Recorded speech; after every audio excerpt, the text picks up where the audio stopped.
Hey, everybody, and welcome to another episode of Rob's Got Back Issues. Here to talk about a recent flea market buy. Yes, there's still comics in flea markets, believe it or not. I didn't believe it, and then I found it, so kind of have to now. But was traveling over the weekend, going through some rural parts of Florida, going through a small or smaller Florida town, and they had a flea market going. So decided to stop with my son, check it out. It was one of the biggest flea markets I've ever seen. From the entrance you go in, I was expecting it to be a building, and it was essentially a grid of stuff and lived in. I mean, not a people come and set up tables every week. It was no, people are here 5 days a week, all the time. Complete buildings, complete businesses, everything. It was fantastic. So we stopped by. He had some card shops, found some cheaper Pokemon stuff, looked at some video games, but then I found a bookstore slash record store slash comics, and you know where I was the rest of the time. So we were on a timeline, traveling, trying to get to a certain location. So couldn't spend all day there. I probably would have, but I was able to flip through a lot of the comics there and get some really cool ones. There's one at the end, very, very happy for. This was mostly a go through and get issues that I'm missing for my complete run sets of X Factor and Alpha Flight. So that is the bulk of these books. But as you can see from the start here, there are some older ones as well, including this House of Mystery number 143, good old 12 center. This is the first one where they switched the format from horror stories to superhero stories. And you can see good old John Jones there, Martian Manhunter, appearing in the first issue. So cool to get this one. It's eaten up, as you can see.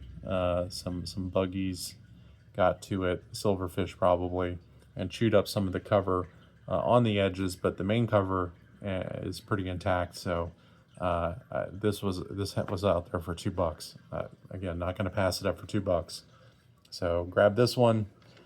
Starting off, actually not starting off, still got some more to go through here, but had a Black Knight number 3, 90s here. This is a minor key, I think first appearance of that person as Valkyrie. Had a X-Men 97. This is another minor key, but one I didn't have yet, so grab that one. Now we're starting X Factor. Didn't have a 6. I was hopeful. I was flipping through X Factor, and when they have a 5 in the wild and it's in good shape and it's listed for, I think, $1, your heart starts beating a little closer, being like, okay, is the next one past is going to be a 6? It wasn't, but they did have a nice 25th anniversary cover. Got this one already, but I couldn't pass it up. Got 5 too, but again, you're going to find a $1 number X Factor number 5 in good shape. Buy it. So X Factor 10, this one's probably in a little better shape in a newsstand. I think my other one's a direct, so grab this one. X Factor 15, of course, I have this one too, but this is where Angel loses his wings, as you can probably see from the very overt cover. 17, I had a worse condition of this one, so grab this one as the first appearance of Richter. And then fill in some holes in my collection. So I had not gotten a 44 yet. Able to cross 44 off the list now. Same thing with 48. Same thing with 49. So good to grab those. 52 is one that has eluded me for a while. It is Rob Liefeld cover here. But Sabretooth versus Archangel. The murderous Sabretooth. So glad to get this one. This one, all of X Factor isn't, much except for, 6.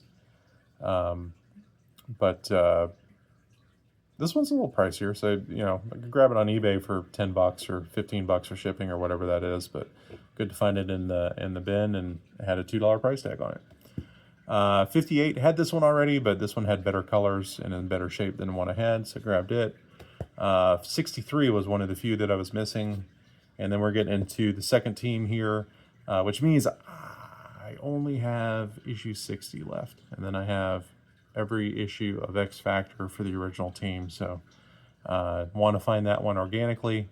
don't want to buy it online, so still hunting that one, but hopefully find it. I think overall with this buy, I'm down to 6 or 7 issues left for the entire X Factor run.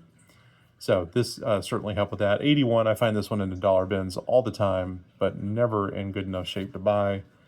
92, I just picked this one up. This is one of the few holograms that I had not bought of the Fatal Attraction storyline back in the day. I don't know why I didn't grab X Factor, but had every single one of the other ones, but not this one. So needed this one off the list, and was able to grab it. Again, see $2 price tag there. Not bad for that one. Another dollar bin finder, but never in good enough shape to get. Good old Groupies episode or issue there. And then picking up 97, 98. And then moving on to Alpha Flight, which pretty much got all the Alpha Flights into the late 50s. So I was able to get some 60s and through hundreds here on this one too. But people sleep on Alpha Flight. Great stories, great art. You had Lee doing art on these during this time. So you find some covers like this one, which was Jim Lee. But going back to this one, we got 67, 69, 70, 79, 83, 84, 86, and skipping into the hundreds, we got 102, 104, 106. This is one I was having a hard time finding, so stumbled upon it in the wild. Great grab there for me. And then 129. That brings us to our last issue, and this was one that I was talking to the lady at the store, and she was asking, "Oh, you buy comics?" Yep. You got certain stuff you look for? I was like, I always love silver and older Marvel books. She's like, well, I got some Spider-Man books. You interested in that? And I was like, well, I'll take a look. She did indeed have Spider-Man books. Amazing Spider-Man, number 24. Not a key or anything, but if you can find a 12-cent Spider-Man, pretty dang good shape, you negotiate. She had $100 on this. I did not pay $100 for this. All said and done, with the bulk price, everything, I paid $100 for. So I feel like that was a good deal. Again, a lot of those were cheap issues, but was able to get a lot of the stuff crossed off my list. But do have this now. So fantastic grab. Staples are intact. Back cover is excellent.